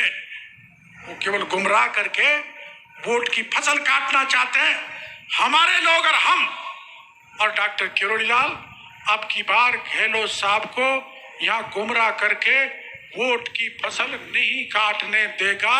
ये प्रतिज्ञा आज हाई कोर्ट से अपन को करके चल गया। अब ये दूसरे मामले हमारे भाइयों ने उठाए, समझ में आ गया ना पानी कैसे कैसे जाएगा। पानी जाएगा सूरवाल, जयसमंद, सवाई माधोपुर से लेके जयसमंद अलवर में, बीच में किसी बांध में भी पानी नहीं डाला जा रहा। एक दिन में वहां टोडा बीम गया था तो लोग कह रहे थे सर नहर पे इंजन लगा लेंगे। मन की नहर खुली नहीं है, बड़े बड़े पाइप डलेंगे, आप पानी ले ही नहीं सकते। एक दिन गया था मैं लालसोट में, दौलतपुरा में, तो कह रहे थे ERCP का पानी लाओ। मन की यहाँ के नहर जा रही है, आपको पानी नहीं मिल रहा, आपका गांव ही नहीं जोड़ा, आपका बांध ही नहीं जोड़ा। तो एक दिन मेरे मामा का बयान पढ़ा था मैंने, मेरे प्रसादी लाल, उन्होंने कहा था योजना बनी थी जब पूर्व सांसद MLA हम थे, वो मूर्ख थे, उन्होंने बांध नहीं जुड़वाए। मैं मेरे मामा से कहना चाहता हूँ, मामा आपको फूलों की माला पहना के आपका स्वागत करूँ, आप जुड़वा दो। हम तो बेवकूफ थे, हम तो जानते नहीं थे, हम तो समझते नहीं थे, आप समझते हो तो अब जुड़वा दो। तो इस इलाके में जहाँ के पानी की पाइपलाइन जाएगी, पूरा इलाका एक बूंद भी पानी नहीं मिल रहा और हमको पानी चाहिए। अब एक चीज आती है कि चंबल में इतना पानी नहीं है, लेकिन मुख्यमंत्री जी का एक भाषण आप ध्यान से सुनना, जो भी उन्होंने कार्यकर्ता बुलाए थे जयपुर में, कहा था धौलपुर पे केंद्रीय जल आयोग का गेज लगा हुआ है जिसमें 19,000 MCF सरप्लस वाटर बह के चला जाता है। मुख्यमंत्री जी, अगर उतना पानी बहकर बेकार जा रहा है तो आपको 75% वाटर डिपेंडेबिलिटी का प्रोजेक्ट बनाने में क्या दिक्कत है? उसके लिए तो हमको 3540 MCF पानी की जरूरत पड़ेगी, ज्यादा की जरूरत नहीं है। फिर भी आपको कम लगता है तो एक फार्मूला क्या है, या दिल्ली में पढ़ने वाले लोग होंगे, बच्चे कुछ नौकरी करने वाले होंगे, हरियाणा में जब ज्यादा बरसात होती है तो यमुना में पानी आ जाता है ज्यादा, तो वहां एक हथनी कुंड है, उस हथनी कुंड को खोल देते हैं तो दिल्ली में बाढ़ आ जाती है, दिल्ली चिल्लाता है बाढ़ आ गई, बाढ़ आ गई। और आप दिल्ली जाते हो, वहां धारूहेड़ा में एक बांध है, धारूहेड़ा तक यमुना की नहर आ रही है। गहलोत साहब, आप सुनो, आप हरियाणा की सरकार से एक समझौता करो, धारूहेड़ा के उस बांध से लेकर राजस्थान के सीमा की दूरी मात्र 15-20 किलोमीटर है। बरसात में बाढ़ में आने वाले पानी को आप नहर के द्वारा रामगढ़ बंद में ले आओ, रामगढ़ बंद, जमुआ रामगढ़ बंद जो अपना है, उसमें उस अतिरिक्त पानी को डाल दो और उस पानी को खोल दो, जगह जगह एनीकट बना दो और बाण गंगा में जगह जगह एनीकट बनाकर भरतपुर तक भेज दो। और आप ये जानते हैं, एक वहां से डून नदी निकलती है, जो डून नदी मोरेल में मिलती है, मोरेल बनास में मिलती है और बनास चंबल में मिलती है। अगर रामगढ़ के उस पानी को डून नदी के द्वारा छोड़ दिया जाए तो आपकी मोरेल, आपकी बनास, आपकी चंबल लबालब हो जाएगी और ये पूरा इलाका सरसब्ज हो जाएगा। आपकी इच्छा शक्ति होनी चाहिए। अगर आपने नहीं किया तो यमुना के इस पानी के लिए हम आंदोलन करेंगे। और आप जानते हो जब यमुना का पानी उधर से आएगा तो रास्ते में रूपा रेल नदी पड़ती है। उस रूपा रेल नदी का पानी उसमें डालकर आप अलवर को दे सकते हैं, भरतपुर को दे सकते हैं। पानी की कोई कमी नहीं है। गुमराह करने की है, इच्छा शक्ति नहीं है, वोट बटोरने के लिए है, राजनीति करने के लिए है। लेकिन राजनीति अब चलेगी नहीं। अब राठौड़ साहब चलेंगे, अरुण जी चलेंगे और मैं चलूंगा, और पीछे पीछे आप 10% लोग चलोगे।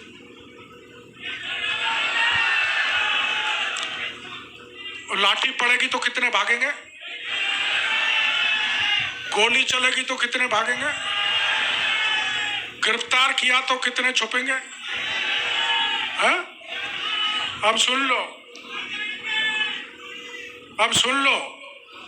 रीट के पेपर का कबाड़ा हुआ था ना, रीट का पेपर लीक कर दिया, हुआ था ना, सिपाही का हुआ था ना, सब इंस्पेक्टर का हुआ था ना, जेईएन का हुआ था ना, मैंने आंदोलन किया था ना। जो बड़े मगरमच्छ थे रीट में, उनको गहलोत साहब ने छोड़ दिया। उन मगरमच्छों को पकड़ाने की भी मांग है। रखे ना, मछली नहीं मगरमच्छों को पकड़ो, ये मांग है। दूसरा, भ्रष्टाचार बहुत ज्यादा है ना, भ्रष्टाचार ज्यादा है ना, तो भ्रष्टाचार मिटाने के लिए एक मांग ये है। और आपको पता है कि पक्षपात बहुत हो रहा है, दमन बहुत हो रहा है। एमएलए अपने अपने क्षेत्र के मुख्यमंत्री बन के लोगों को तंग कर रहे हैं, परेशान कर रहे हैं। उनसे मुक्ति चाहिए ना, तो ये मांग हम जोड़ रहे हैं। एक ये जो मंदिर माफी की जमीनों पर जो कब्जा कर रहे हैं, जिस पुजारी को लेकर मैं बैठा था, जिसका डेड बॉडी लेके गया था, उसमें कानून बनाने की मांग थी। उसमें कानून अभी तक नहीं बना, वो कानून हमको बनाना है। ये मांग और बाकी की कुछ छोटी मोटी मांगे हैं, उनको लेकर भ्रष्टाचार मुक्त शासन, भय मुक्त शासन, दमन मुक्त शासन और बेरोजगारों को, मुख्यमंत्री जी ने कहा था बेरोजगारी भत्ता देंगे, किसी को मिल रहा है क्या? तो बेरोजगारी भत्ता की मांग रखेंगे। किसानों को कर्जा माफ करने की बात मुख्यमंत्री ने कही थी ना, कोई कर्जा माफ नहीं हुआ, बल्कि जमीन कुड़क हो रही है। इसलिए किसानों की जमीन कुड़क नहीं हो, ये वादा लेकर हम वहां से हटेंगे। अपन को शांतिपूर्ण तरीके से चलना है। तिरंगा सीधा रहना चाहिए, तिरंगा झुकना नहीं चाहिए, तिरंगा का अपमान नहीं होना चाहिए। और तिरंगा यात्रा के साथ हम आगे आगे, आप पीछे पीछे शांतिपूर्ण तरीके से। जय बोल पपलाज माता की जय। अरे स्वागत रहेगा, स्वागत है। स्वागत के लिए मैं चाहूंगा पचवारा के इस पटेलों के द्वारा मां पपलाज माता का चित्र और एक बड़ी माला के साथ में आए हुए अतिथियों का, राठौड़ साहब का, चतुर्वेदी का और उन तमाम गणमान्य महानुभावों का बड़ी माला के साथ में 51 किलो की इस माला के साथ भव्य स्वागत।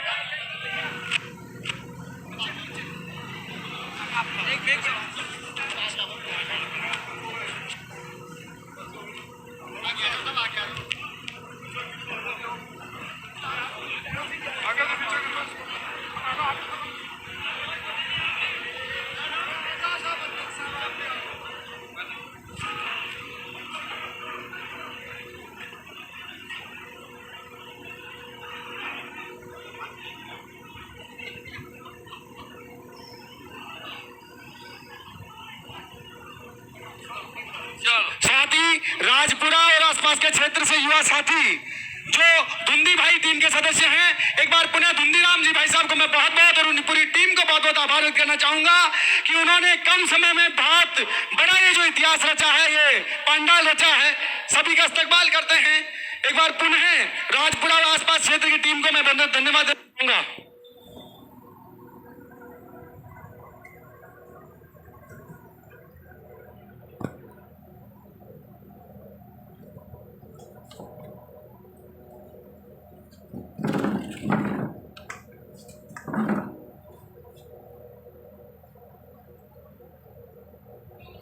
जिन जिन कार्यकर्ताओं ने पूरी मेहनत करके ये विशाल रैली कराई है, उन सभी कार्यकर्ताओं को,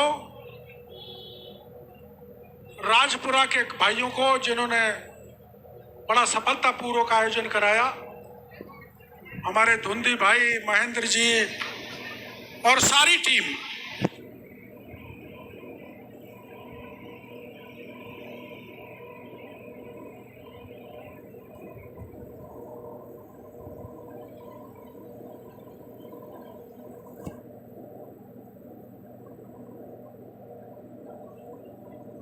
जिन्होंने